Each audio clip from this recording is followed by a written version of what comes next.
Welcome, folks. Welcome to another episode of DayWay. I'm your host, Anthony Downer, and tonight we have a very special conversation as we celebrate Black History Month. It's here, y'all. A whole month, of course, to commemorate our year-long celebration of Black history, culture, and joy. And tonight I have two very special guests as we censure and celebrate the voices of our Black teachers during this month. As an educator who taught in high school classrooms, I embrace the tradition of fugitive pedagogy, of knocking down barriers every day for our students. Our people have done that on so many fronts. And this month, as well as all year, is about recognizing that resistance and that resilience. And so tonight, we once again celebrate all those doing that on the front lines, doing that for scholars right in the classroom, in the trenches. It's time to celebrate Blackness, y'all. First, let's start off with our community agreements. Once again, we commit and recommit to criticality, to intellectualism, to joy. I want to emphasize our joy tonight because when we look at our classrooms and we look at our Black history, sometimes we focus too much on the struggle, on the pain, without the joy. And so let's hone in tonight and every day on joy. We will celebrate ourselves and our backgrounds, our cultures, our identities, and our collective humanity.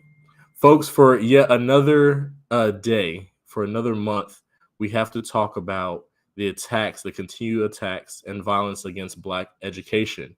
And we, of course, know within this era of attacks, we see a lot of resilience and resistance. But let's hone in to what's been happening most recently. We, of course, know about Georgia's recent divisive concepts law, previously called HB 1084. We're going to hear about how it's also impacting schools and Black teachers in other school districts and other states. Tonight, we also uplift the tenets of CRT, and we implore you to watch past episodes to continue to see our exploration and our uplifting, our emphasis on critical race theory. And in today's attacks, we see some updates in the fight on the College Board versus Florida. So first, we saw, of course, Florida under Governor DeSantis and his new committee from the Stop Woke Act, which threatened to reject the pilot program, the AP African American Studies course. We then saw the College Board go and make changes. They have since said those changes were being made or in the works already before some of the public repudiation from Florida. Whether that's true or not, we do see a removal of primarily secondary sources from the framework, the proposed pilot program, AP African American Studies. We see the removal of authors, mostly from a queer Black feminist lens, which again is crucial to understanding the attacks, in that the scholars, the topics, whether it be intersectionality or activism, Black queer studies, are mostly targeting Black queer feminist writers, mostly Black female authors and scholars. And so we continue to fight back against that. We continue to see book bans, not only in Florida, but all across the country, the removal of books, not only from teacher classrooms, but also from media centers, from school libraries, from public libraries. Tonight, we once again honor our ancestors, those who have passed too soon, and those who have contributed over a long period of time. We continue to honor Kershnick Takeoff Ball, formerly of Migos, also known as Takeoff. We honor also in this space Keenan Anderson, the cousin of BLM co-founder Patrisse Cullors, and a high school teacher who was tased to death by LAPD on January 3rd. And of course, we honor Tyree Nichols, who was beat to death in Memphis just this year. We honor one of our ancestors, John Bracey of the University of Massachusetts Amherst, who was the W.E.B. Du Bois Department of Afro-American Studies member and a prominent author, activist, and preeminent scholar of Black history. We honor him. We honor those lives cut down too short at MSU, most recently the 3 who were gunned down and the 5 who were injured. And we send our prayers and our thoughts to Ohio as they deal with the physical and chemical aftermath of the train derailment. And although there are no direct casualties yet, we are watching this as an environmentally significant event. We stand in solidarity with those that continue to fight against Cop City, and of course, honor our fallen comrade Tort, and continue to seek justice in this fight. We stand especially with our young people and our students at the Atlanta University Center. Thank you so much. And then throughout the diaspora, we have to take a moment in time this month to talk about the triumphs and tribulations throughout the diaspora. We stand with our comrades in Burkina Faso, for instance, who were successful in expelling French and NGO soldiers and officials recently. We have to stand with our comrades in Haiti and Tigray, for instance, who are dealing with extreme government oppression and war in different episodes and different iterations. And so tonight, y'all, as we continue to learn, as we continue to talk about education, we want to turn it to what's going on in the classrooms of today. What issues are impacting our students and our teachers? And here we have 2 young and energetic teachers who are doing the damn thing in the classroom. I'm so excited, so proud to introduce you to 2 of my fellow comrades, alumni from the University of Chicago. Go Maroons! We're my Maroons tonight, who are in the classroom. Somehow, just like me, ended up in the classroom. And so without further ado, I want to bring on my guests, Hamilton Wilson and Darien Day. What's up, y'all? Hi. Hello. Hey. Tonight, we just want to have a freaking honest conversation about this experience we call teaching and learning, and bring to the folks, as we do on this program, the truth of what's happening in our classrooms, not what you heard on Fox News, not what you think that you know from your experience, but what it actually looks like in 2023. And so thank y'all so much for joining us. Thank you for joining us from your areas of the country too, your time zones. And so without further ado, let's just get into this conversation. If you could both take some time reflecting with us, what's your story and how did you end up in the classroom? Darien, did you want to go first? Sure. Yeah, I'll start. What's my story? My story starts in Guyana. I mean, I feel like I'm from New York, so a lot of people, if you're also from New York, know a lot of Guyanese people. But I grew up in Guyana. When I went to Chicago, I have to say Guyana is a small country in South America, not Africa. That's different. In Guyana, lived there for 14 years. I moved to the US by myself. I lived with a foster family. I, went to college, and along the way, I like fell into teaching. I've always been interested in education, but never in teaching.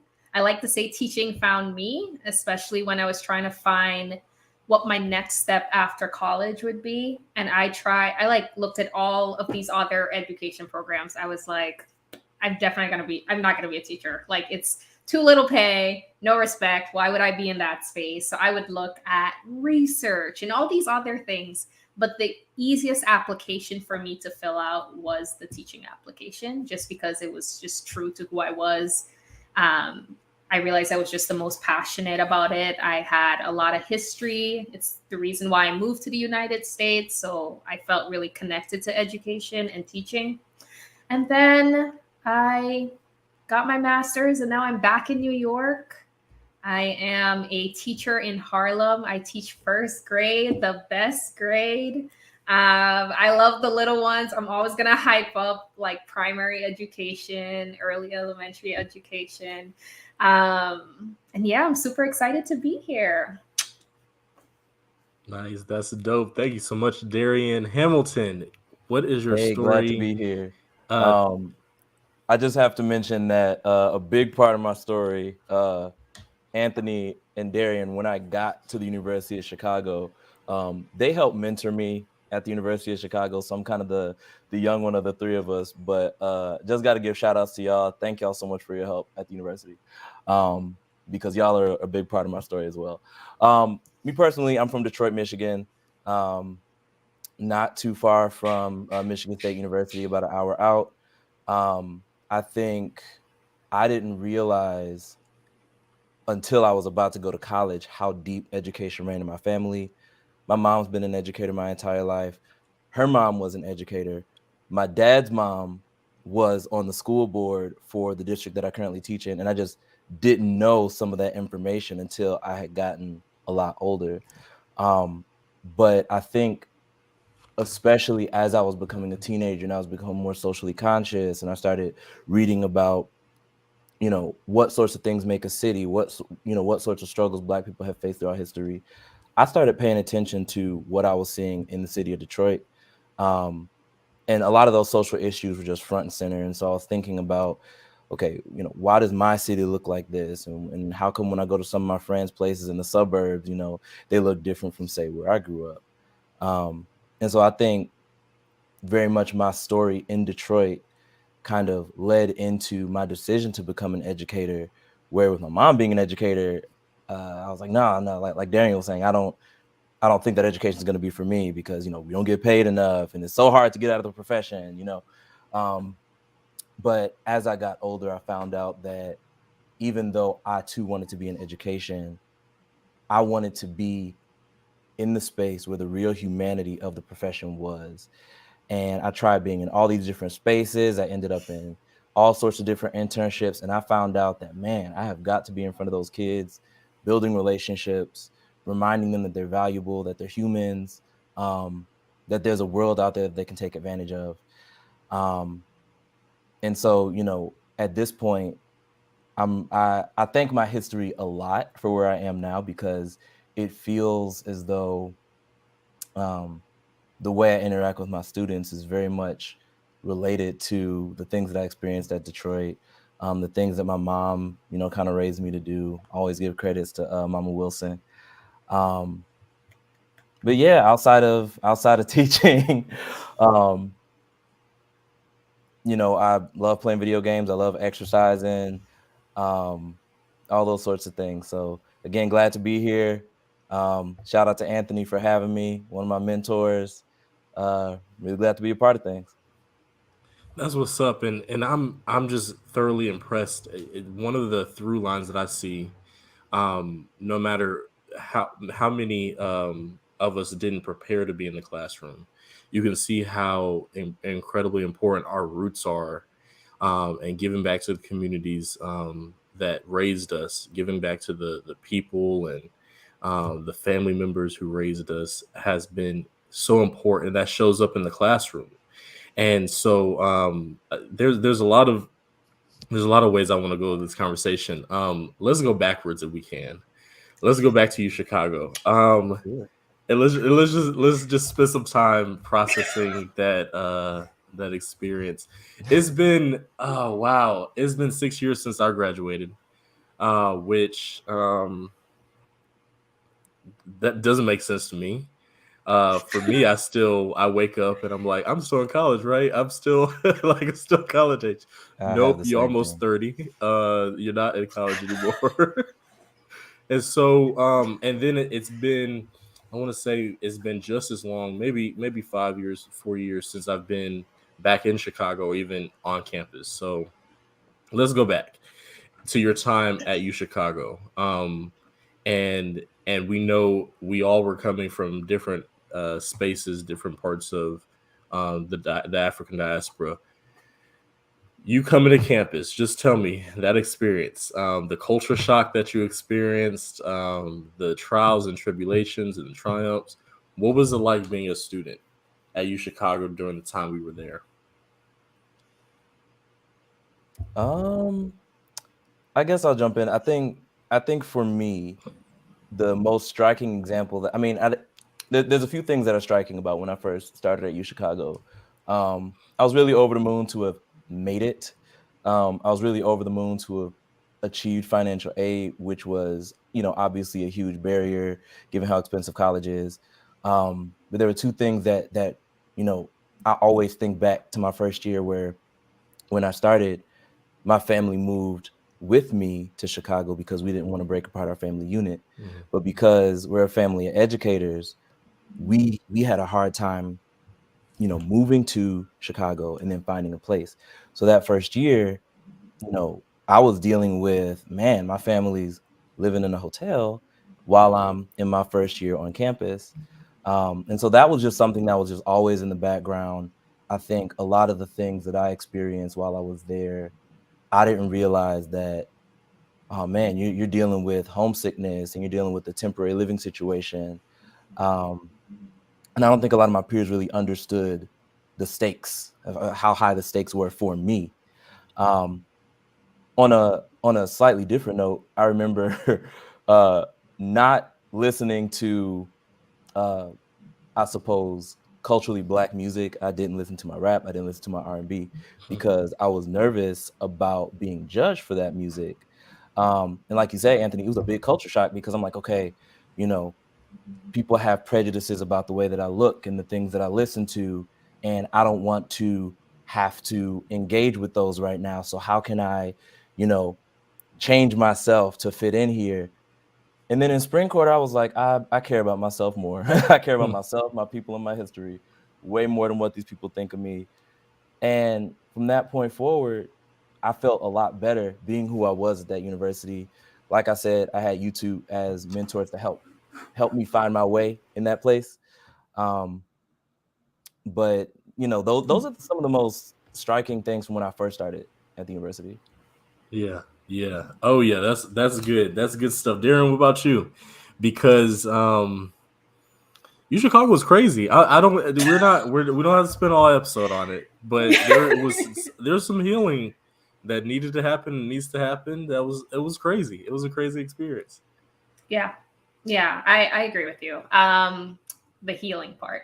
I just remember getting on campus and I had never seen anything like that. We have one university in Guyana and it doesn't look like that. It was so, to me, American. This was the pinnacle of what it meant to be American. That, having the dining hall, just unlimited everything, having my own space for the first time, because since I had moved to the US, I was living on people's couches. I was sharing bedrooms. I hadn't had my own bedroom until I got to college.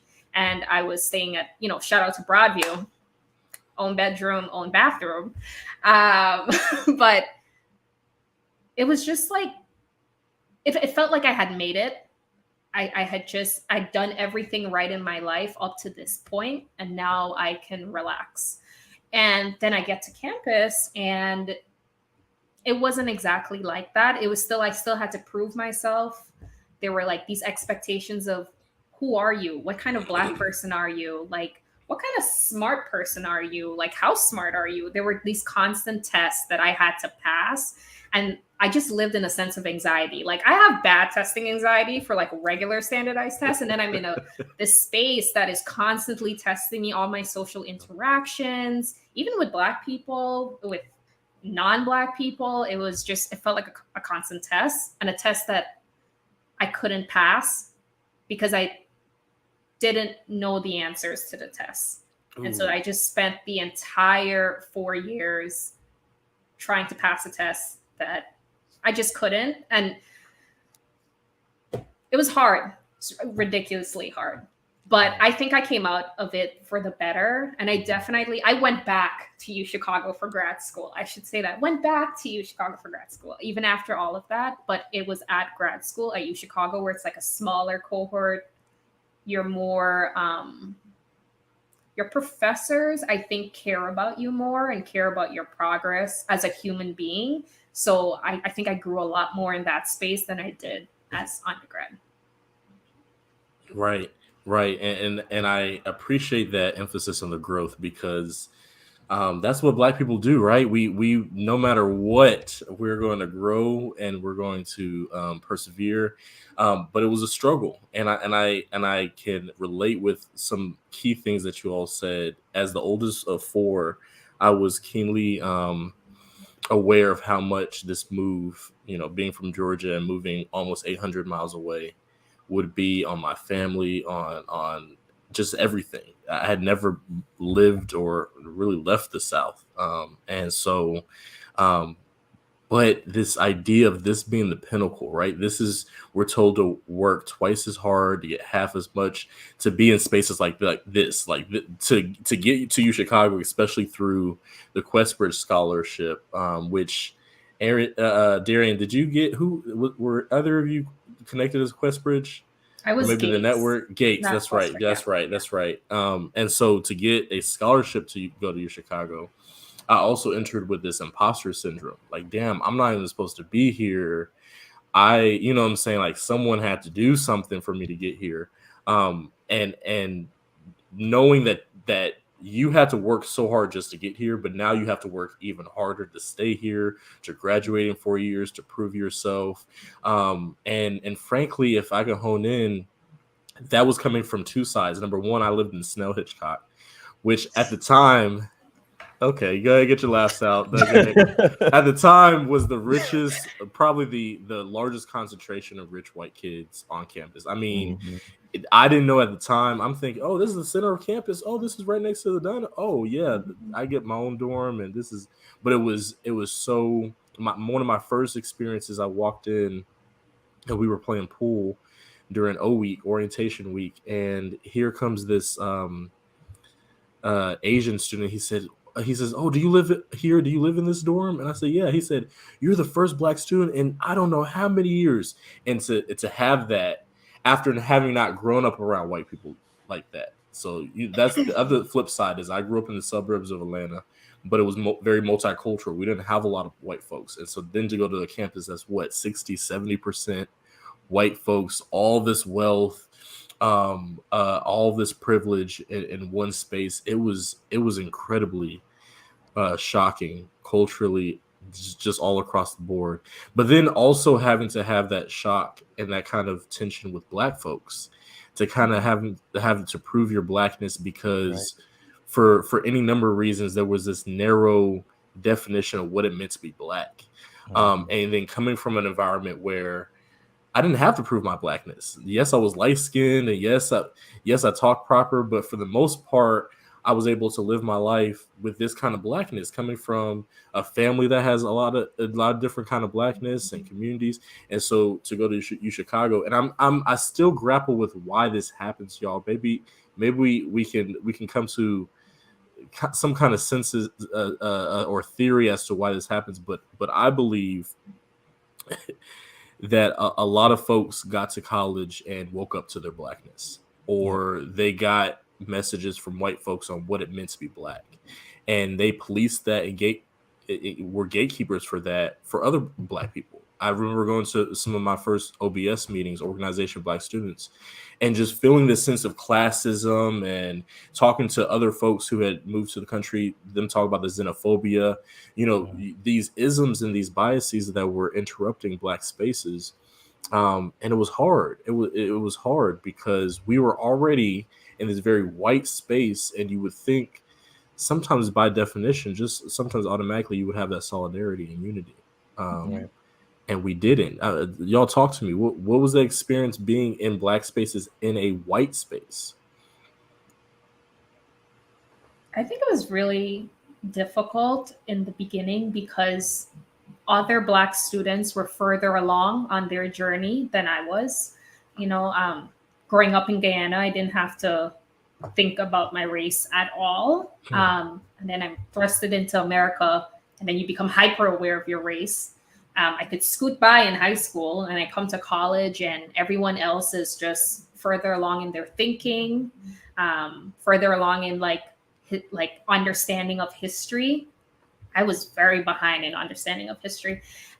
I think part of the reason, yes, I think there was some like gatekeeping of what it meant to be black, and you had to fit the mold. At the same time, I think because we were such a small community, and because some people were further along, they were tightly gripping on to every person so you don't get left behind. They're like, you need to get where you need to be as quickly as possible. You need to understand who you are as quickly as possible so you don't get left behind. And I appreciated it. It was a push that I needed. It was just really difficult at the same time. And I would say that a lot of the same things that Darien's saying, I would add on that I don't know if you all share this experience, but there were times where kind of being part of this small community in this primarily white space, you kind of had to continually just manage face where, I have to make sure that I'm, for example, not looking too threatening to avoid, being targeted by some brand of racism. You have to, you would be walking and you would hear somebody say something that was, to be quite honest, culturally tone deaf, where people would say things about, oh, Hamilton, I know you're from Detroit. What was it like dodging gunshots? And that's just something that hits very much home, because Detroit is way more than that. At the time when I was at UChicago, Detroit was by percentage the blackest city in the country. And so hearing these things and having to tactfully engage with white colleagues and say, yo, that's not something that should be said, without damaging whatever claim to professionalism that I had at that university, was so much work. Like you all had said, there was definitely, a lot of gatekeeping of what's blackness and what's not. If you were black, but you didn't understand everything that it meant to be black, like Darien said, it's a continual test, and it's hard to always know the answers to the test. Somebody get that on a t-shirt, please. But it was always, because I didn't gravitate to Organization of Black Students immediately. I didn't gravitate until fourth year, when I realized I probably need to touch base with the other black folk on campus. But, there was just this continual management. And I think until that very end piece of my time at the university, I didn't really understand that everybody was experiencing this stuff. Darien, I remember, so in my first year, Darien's second year, we stayed right down the hall from each other. And I remember we would, talk about some of the stuff we were experiencing, and that helped so much. But I tended to gravitate to a much smaller community of Black people at the university. And once I did, I felt a lot more at home being myself. But like I said, it was a lot of management day in and day out, taking positions of leadership, knowing that you're still hearing all these unhealthy narratives about the way you look, the way you speak, where you come from. But because you're in positions of leadership, you have to manage that image, and it's uncomfortable. And like you said, Anthony, there's like a lot of healing that comes after the fact. where you're still kind of unlearning. No, I can engage with this comment without sacrificing my professionalism. Yeah, and yes, there was tension, but I want to also hone in on this comment of our community challenged us and also was there for us during a very pivotal time. So let's also talk about the context of what was happening while we were in college, 2014, 15, 16, 17, 18. This was a very fraught time in Chicago, a very fraught time in the United States, in the world. Pre-COVID was also wild, right? It's been pretty wild since like 2016, even before that. And we were in college. These define our college years. These events do, and so the Black community of students. It was again small community. We weren't even. I mean, by the time I left, I think we were getting close to the average of about 7% of the university. But when I entered, it was much lower of a percentage than that, and so it was a small community. And even though you had this tension with Black folks, there was always some of the best parties you go to are OBS led, right? Some of the dopest trips off campus are with your Black friends, and there's a shared understanding. You don't have to sit and explain to your Black friends what your experience is, what your experience in the classroom with your white classmates are, or their experience living with white folks. You don't have to explain those things because those are shared experiences. And so by the end of the time, we saw groups really take on this activist mantle of being more bullish, of being more militant on interest and an agenda for Black students. And we see that now with Black students continuing the fight for a Black house. I think they just did, or they are about to host a Black conference, bringing Black college students together at UChicago for a shared agenda on a larger issue, right? So they're doing big things. And that's the tradition of being Black at UChicago, is that, yeah, you have to grow up racially, you have to figure out your identity, and you have to participate in this culture, in this community, because of our shared heritage of fighting for a Black agenda.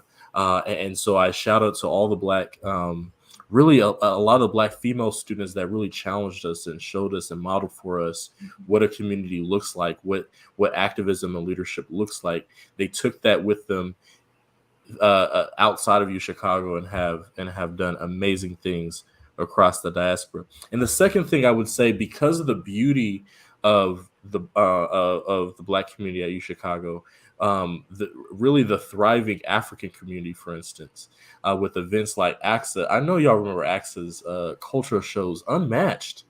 OBS and AXA's cultural shows are unmatched. And to show that showed me how much more learning I had to do to build a community across the diaspora, to do more learning, to do more connection building, to make sure that I was fully advocating for all forms and all folks of Blackness. That was important, right? That was important. So let's fast forward a little bit.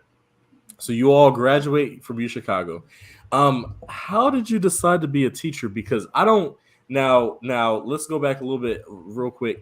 I was in the neighborhood schools program. I know that we were tied to that, right? I never wanted to be a teacher. I never aspired to this. Oh no. Oh no. You got me mixed up. But God is a funny man, right? God is funny like that because he's laughing. You're planning. I spent all college with one plan. And I had that plan, and God's just laughing the whole time because he had an entirely different plan for my life post-grad. Yep. How the hell did y'all end up in the classroom? What happened? It's crazy. You're right. In college, I was in a lot of like education clubs and things like that. But I thought, if I had done all this hard work to get to this point, I can't come out of it being a teacher. Like, can I look at my Caribbean parents in the eye and say that I'm a teacher? Like, yep. And I kind of held my parents off a lot by just saying I'm interested in education. I'm going to do big things in education, not a teacher, big things. Like, it was two separate things, Like it couldn't be the same thing. But like I said earlier, it's when it came down to figuring out what my next step, when I wanted to go back to school, what did I want to study, what area in education I wanted to be in. The applications or the questions I was able to answer to being my most truthful self, being my most authentic self, were the questions that came with the teacher application. And that's just because, you start making connections like, oh my gosh, this was my schooling. And if I move to the US for education, why wouldn't I want to go back and be a teacher? And it quickly, I realized you can be great and be a teacher at the same time. It is synonymous. So I think I didn't do neighborhood schools program. I had done a lot of like kind of similar internships, and I was I remember specifically going into college saying, whatever you do, you will not be a teacher. You are looking at that law school across the midway, get those grades together, take those classes. And I ended up in the building next door, which is where the teaching grad school was. And I think what led me there was, like I said before, because my mom was an educator, I had seen a lot of the horrors, not firsthand, secondhand. And she made sure to tell me the stories every day when she came back from work as cautionary tales. And she says, look, this is what I'm seeing. This is what I'm experiencing. I would go to work with her and see some of those things. A lot of some of my struggles growing up. And she worked her darndest to provide for me and my brother. But, teaching is teaching. And so sometimes you experience layoffs. Sometimes you experience pay cuts. And being a teenager and seeing that stuff and seeing her deal with some of those struggles, I'm like, man, I don't want to go through that. And if I can, I want to get her up out of it. And so I had tried a few different internships that were related to education, but were either research or advocacy. And I had found that the ones that were kind of teaching tangential, for specifically research, we had done so much conversation about the students, but hadn't really talked to their experience, where everything kind of got ground down into the numbers of this percentage of students at this Chicago high school is succeeding for this reason. And they were very beneficial data points, but we stopped just short of, okay, what are those students experiencing? And how can we make our research really matter for those students? And I really appreciated that experience because it opened my eyes to that, but it also helped me understand just how we are seen according to data points and how the school system can serve us and how it may underserve us. And so later on, I was like, let me try and get in, see what else I can learn about schools and communities. Ended up in a class with who was then the director of the Urban Education Institute. Shout out to Dr. Stalinga. She is the bomb diggity. And she says, hey, I got an open spot. It is one spot left in my class. I'm like, cool, let's do it. I take her urban schools and communities class. We're like halfway through the quarter and she walks in and says, hey, those of you who are third years, we're opening up for the graduate school upstairs. We're opening up a dual degree program. And she looks me in the eye and says, I think you'd be good for it. And I'm like, but ma'am, I'm not sure. I looked into the program. I did my own soul searching and I realized you all this time have been yearning for the opportunity to interact with children. That's where the humanity of it is. And there's lots of great people doing great things for our schools, advocacy, research, data, all these things. But for me, the humanity was in front of those kids. And so, like Darien said, filling out that application, I was like, yo, this is me. And from that point forward, it was history. That's what's up. Well, thank you so much, y'all, for sharing those parts of your story. So let's get a little deep into your respective roles. So, Darien, New York Public Schools, Harlem, New York. yes. Speaking of Blackness, Detroit, Harlem, these are some of the most historically Black parts of the United States that have contributed so much to the diaspora right here in this country. What is it like being a Black woman teacher at this time in history? And what are some of those challenges, some of those needs that you're seeing first and foremost in a first grade classroom? I was thinking about this because I was just thinking today as I was walking to work, it's so nice to work in a school and a community where everyone is Black. It's so nice. You're walking to work. It's like seeing your aunties and your uncles. It's just really nice. It's really euphoric, freeing to be in those spaces where it's just, you don't feel like you need to try hard.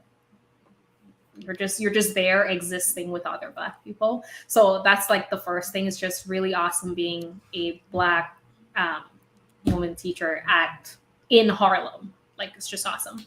On top of that, I do work with a white co-teacher, and because our schools have 2 teachers per room. And I think a lot of my like growth as a person has happened because I've been working beside a white teacher, and just like my teacher and I were like, we were match made in heaven. Like, we work really well together. I couldn't see myself teaching with anybody else at this particular moment. I just love her so much. But at the same time, it kind of, when you're constantly beside a white teacher, you kind of, your Blackness stands out so much more, or what people's perception of you stands out like so much more. And my teacher, my co-teacher, she's so bubbly, and I don't have a super bubbly personality in the classroom. So it's like the contrast is really there. And I'm trying to not become hyper aware or hypersensitive to how I am perceived by others. That is my little growth area for this year. My emotional health cannot handle it. So we're working with that. But you did say, like, what are the challenges? Where do I start? My first graders are, they did kindergarten and pre-K during COVID. So they're like the pandemic babies. And they're now finally in person for a full year. We are seeing that, they're having some challenges with the academics, but it's also with like social, emotional health, their interactions with other kids, being able to show empathy, being able to use, as we say, kind words and kind faces, understanding that not everyone wants you in their personal space. They're very huggy, very touchy-feely. They've been missing that touch. Yeah. So, also still reminding them, but you need to ask before you hug someone. Everyone has their own personal bubble, their own personal space. I've been dealing with that. I feel like parents are more focused or more sensitive to their kids' social needs, their kids' emotional needs. I'm seeing less parental participation when it comes to academics. They're less worried about that, and they're more worried about, did this kid hit this kid, my kid? How did my kid fall? I feel like parents have forgotten that in schools that kids are going to bump into each other and they're going to fall because they're playing. They're back to outside playing. And with that, there will come some bumps, some bruises, some tears, all of that, all of the emotions. And so kind of working with parents to, not get mama bear too quickly, and that this is all part of their child, like learning and growing up. So reminding them of that, bringing them back to like when you were a kid, you were always playing outside and like, that's where you got all your stimulation. Yeah. Mm-hmm. Like reminding them like, we're back to that. Yeah. Recess happens outside. That means things will happen because it's ground. Yeah. Yeah.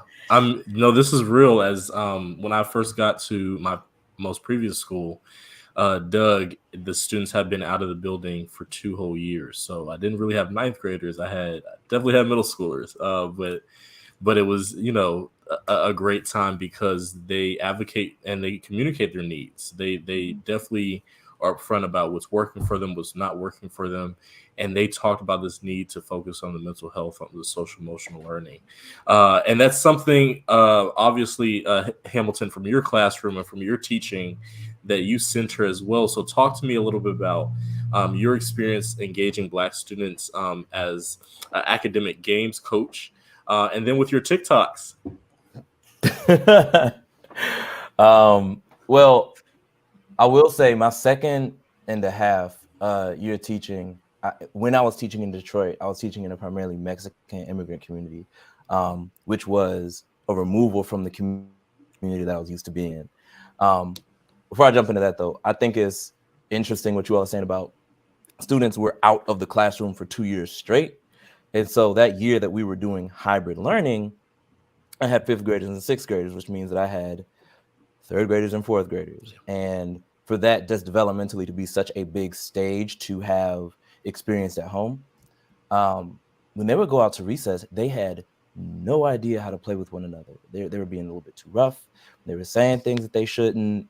And, this was at the time where even in the midst of the pandemic, it was becoming kind of a faux pas to take recess from kids and to say, no, you can't go to recess. But I found myself straight up having to say, I need to take recess from you all for a solid week until we learn how to do this again. So, that was just like an early challenge that because of the pandemic, you just had to deal with. But fast forwarding to academic games, I'm really, really, really happy that I get to be an academic games coach. It's a huge privilege because that was my first competitive kind of school experience, my first real challenge, being a more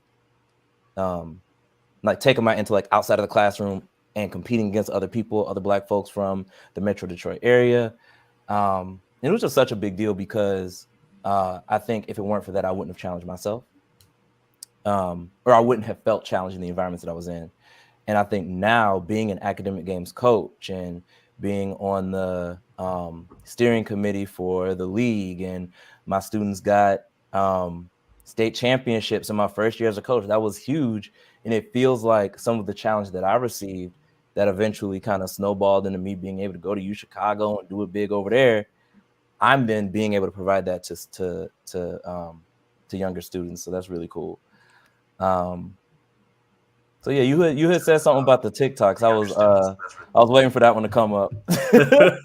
Talk to us, because listen, we see the stories, we see our students using TikTok and other platforms to fill in the gaps on their learning. When we talk about learning loss, we also have to complement that conversation on how our students are continuing to learn, are continuing to contribute to knowledge, and the TikToks that they consume and that they create, which aren't always educational, right? Not always appropriate for the classroom, but are often they are, right? And so we know that our students are using it to track the war in Ukraine, to learn parts of Black history.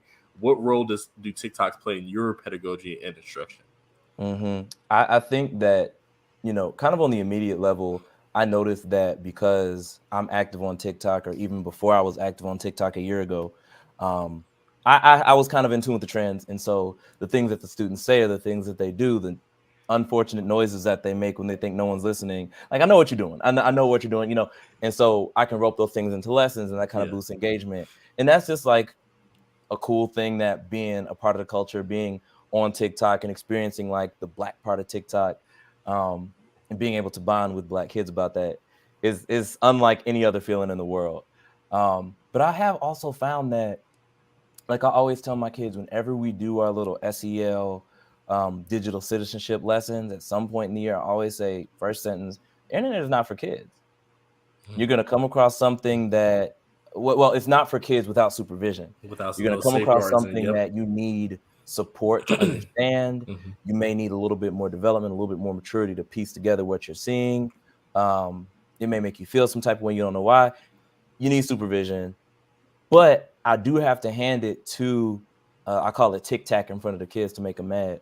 I do have to hand it to the tic tacs because they're getting, while they may be getting access to some of the things that we want to scaffold a little bit more, they are also getting access to, like you were saying, war in Ukraine. They're getting access to what's happening at MSU. And they have a literacy around what's happening in the world. I'm seeing more kids these days have a literacy about their own identity, where more students feel comfortable advocating for themselves in terms of pronouns, gender identity, sexuality, all those things, because they have exposure, they have modeling from other people who are on the interweb, so to speak. So that's the bright side of it. I always tell them, do not follow me on TikTok, because that's my opportunity to do my whole reflection about everything that's going on. When they see my TikToks, I troll them. If you're a student of mine and you're watching right now, yes, you're probably blocked. If you're not, go ahead, comment on my recent videos so that I can block you. But it's very much, I found that it's a great space for me as an educator to, air out some of the things. It's kind of like having a podcast that's no more than 3 minutes long, and I can just air out some of the thoughts that I'm having. I can give kids shine when they need shine. I can make light of really rough situations. And so it's a good and the bad kind of thing. Definitely glad that the students are getting more literacy in the things that happen in the world. Yeah, I love that. And it's a platform also, some people don't like it, for teachers to talk their shit. Come on. They're the TikTok, my favorite TikTok that you put up recently that I saw was talk about schools that are targeting teachers who really you don't have the room to target teachers because no one's applying. If no one is applying, what y'all gonna do? Come on now. You can write me up as many times as you want. You can go ahead and dock my points on my evaluation. If no one's lining up to take my spot, you best to keep all your best behavior. Right. Come on. We are in the middle of the Panasonic, and you have the nerve to sweat me about my objectives not on the board. Come on now. Come on. Priorities. Come on. Oh, your learning target's not on the board. And when you come in and do this, and this is the other thing administrators don't want to do. As someone now in the central office, spoiler alert, I'm now not in the classroom. We know this. But first of all, many of these folks that don't understand what's going on in the classroom, they are not signing up to sub. They are not going to get out of their comfy chairs in their offices and go down to sub. That's not happening. Number one. Number two, the level of disengagement with the folks that are making the decisions and the folks carrying out those decisions is astronomical. And we continue to talk about this. Folks, I really want to keep digging into these issues. I want to talk for another hour. Y'all, we are going up to an hour. My producer left. So no one can stop me. I'm in charge tonight, fully. We're going to talk all night. No, I'm just kidding. I do got two more questions. Y'all, MSU was the 67th mass shooting in 2023. 67. And we continue to see laws that ban our history and limit discussions on race and sexuality in the classroom. We continue to see the treatment of teachers, whether it be low pay or astronomical and growing class sizes. What are some of the responses you have to some of these large issues that are impacting you all, especially knowing that every one of us here is within our 5 years in this field? And the narrative is that, and the statistic is that by the end of your 5th year, you are definitely out of the classroom, if not by your 3rd year. What are some of your thoughts about these things that are making our jobs harder, from school shootings to bad legislation to underfunding? What is it like? What's going on? What are your thoughts? I think it was a really hard pill for me to swallow, that the hardest part of my job is adults. I'm working with the littlest kids, but the hardest part of my job is the adults. So the people in the back. Wow. Wow. And once I swallowed that pill, I couldn't believe it. I couldn't believe that it was decisions that were being made, or people outside of the classroom really sticking to their guns on things, that dying on hills that like, we shouldn't be dying on this hill. Or I always say there are bigger fish to fry. Like, especially in my class, the fish are big, and I just feel like the fish you're frying isn't that big. Sticking with the analogy. Yeah. So when it comes to like teacher shortages or like just retention, I understand why people are leaving. It's not, from my opinion, it's not like the job, it's not the teaching, because I think if you are in teaching, there is a joy in that. There's joy with working with kids, and like Ham said, it's like very humane. It's like you get to be with people, and that's great. But there's an emotional toll happening because of decisions that adults are making. Yep. And that's just a hard pill to swallow. And I had ended up writing my senior thesis on this when I was graduating from the University of Chicago, because like I had said, with my mom having been an educator and seeing those things secondhand through her, I was just knowing that I was going to be, at that point I had started the dual degree program, and I'm like, all right, man, you're doing this. You don't want to be part of the teachers that leave. So make sure you know and you can prepare for the things that are going to lead you out of the classroom. And I was very much correct. I had said, connections with administration, or, kind of disconnects rather with administration. I think there was something about behavioral support. And I can't even remember the third reason. It feels like it's been longer than it actually has. But that's very much exactly what's happening day after day after day.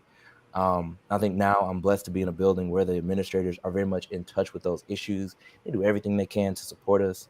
The sad thing is that not every teacher, and especially not every novice Black educator, gets to experience that. I think, Anthony, beforehand, I saw that you had mentioned like CRT, and that being such a controversial academic discussion. And I just think about how a lot of the controversies surrounding our job are related to the bare minimum parts of our job, where it's our job to acknowledge the humanity of our students, provide for them for whatever things they need, with boundaries, of course, and then to teach. And so when it comes to something like critical race theory, my job is to teach history. My job is to teach multiple perspectives. And if you look at something like CRT, you look at something like gender theory, race theory, all of these things are at the most bare bones level acknowledgments of historical facts. And I find that a lot of the people who are pushing back against these things simply have not had the exposure to the idea. For some reason might have shut the idea out of their mind due to some of these epithets that they're hearing, kind of in the media. Some of these people, like you were saying, who kind of sit on armchairs, these cushy chairs, and make decisions, say things without being fully abreast of the impact of those words. And so here we are, like you said, trying to do the damn thing. And then we get backlash for helping our students affirm their identities, helping them feel more comfortable with who they are. And then we're all sitting in the teacher's lounge like, why are y'all mad? This is the job, the job, And so some of the controversy is like, what are we really talking about? Like, is this the fish that we're gonna fry? Can we cook something else? This analogy that is just going. It's just going. Come on It's just now. going. And what Ham said made me think, like, this is the job. Like, you did mention, like, school shootings or just mass shootings in general. I have become so hyper aware of them, but also so desensitized to them, just because of being a Black person in America. But when you go into the classroom, you have to face it, and you are allowed to make space for your students to acknowledge what happened and to talk about it and to work towards healing from it. And in making space for your students, you make space for yourself. And that has just been just like so helpful for me. It brings me back down to being like, you are human, you have emotions, you are feeling something about this thing, and it is affecting you.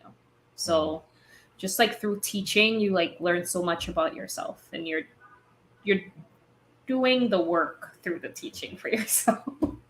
I mean, and it's big on that kind of desensitized piece because, you know, we're not only dealing with the mass shooting aspect as Black people, we're also dealing with the fact that law enforcement is not always there to protect us, and that, you know, some of these shootings could be from the people who are supposed to be protecting us. I just realized as you were saying that, Darien, that I have not had the conversation about what happened at MSU with my students.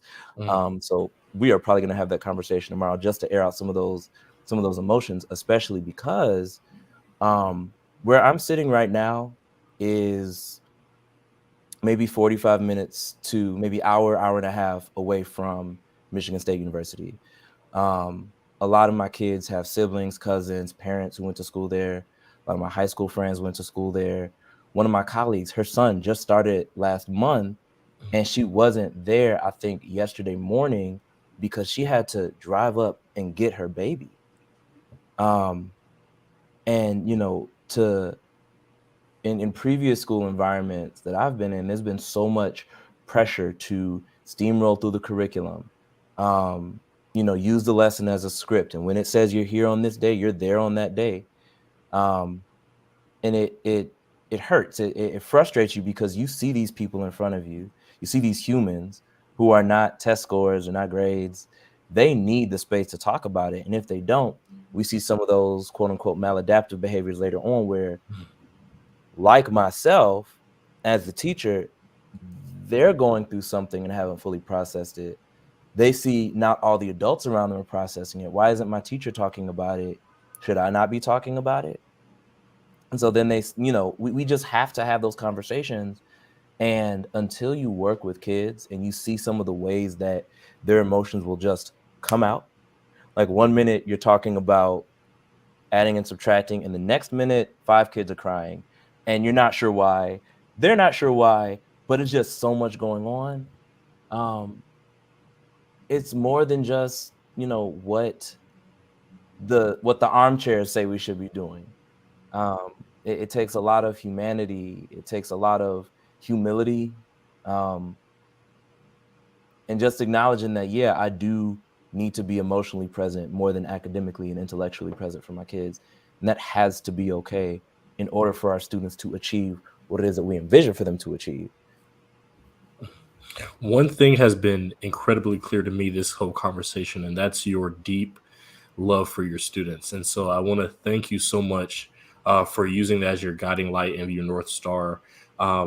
This is why so many of our peer organizations and partner organizations have spent this month talking about how we need more Black teachers in the classroom, because the benefit of Black teachers cannot be understated. Here you have 2 passionate Black educators who are bringing cultural humility to the classroom and cultural awareness, who are thinking deeply about equity and how to meet the needs of their diverse learners, who are also thinking about how not only to change or prepare their students for the road, but how to prepare the road for their students. And so I thank y'all so much for being role models for your students, models for what a culturally responsive teacher looks like in your respective communities, what an advocate looks like even outside the brick and mortar. That's why we celebrate you all tonight.